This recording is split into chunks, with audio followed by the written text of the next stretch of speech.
Toll আদায় ১,৫০০ কোটি টাকা ছাড়িয়েছে। পদ্মা সেতুতে টোল আদায় ১,৫০০ কোটি টাকার মাইলফলক অতিক্রম করেছে।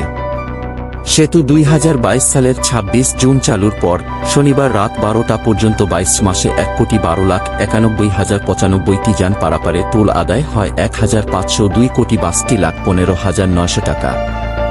দক্ষিণাঞ্চলের প্রবেশদ্বার মাওয়া প্রান্ত দিয়ে ৫৬,১,২৩২টি এবং জাজিরা প্রান্ত দিয়ে ৫৬,৮৯,৮৬৩টি যানবাহন পারাপার হয়।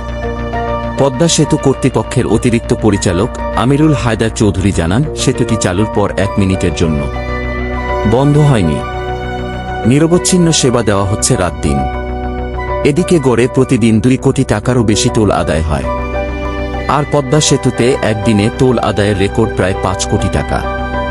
গত ৯ এপ্রিল এবারের ঈদুল ফিতরের আগে পদ্মা সেতু দিয়ে ৪৫,২০৪টি যান পারাপারে টোল ওঠে ৪,৯০,৬৭,০৫০ টাকা। এর মধ্যে মাওয়া প্রান্ত থেকে ৩০,৩৩০টি ও জাজিরা প্রান্ত থেকে ১৪,৮৭৪টি যানবাহন পারাপার হয়েছে। এর আগে সর্বোচ্চ রেকর্ড ছিল ২০২৩ সালের ২৭শে জুন ৪৩,১৩৭টি যানবাহন পারাপারে ৪,৬০,৫৩,৩০০ টাকা টোল আদায়। তৃতীয় সর্বোচ্চ টোল আদায়ের রেকর্ড ২০২২ সালের ৮ জুলাই। সেদিন মোট ৪,৩৯,৩৯,৬৫০ টাকা টোল আদায় হয়েছিল ৩১,৭২৩টি গাড়ি পারাপার করে। তবে গাড়ি বেশি পারাপারের রেকর্ড এখনও সেতুর চালুর প্রথম দিন। ২০২২ সালের ২৫ জুন পদ্মা সেতু উদ্বোধন করেন প্রধানমন্ত্রী শেখ হাসিনা।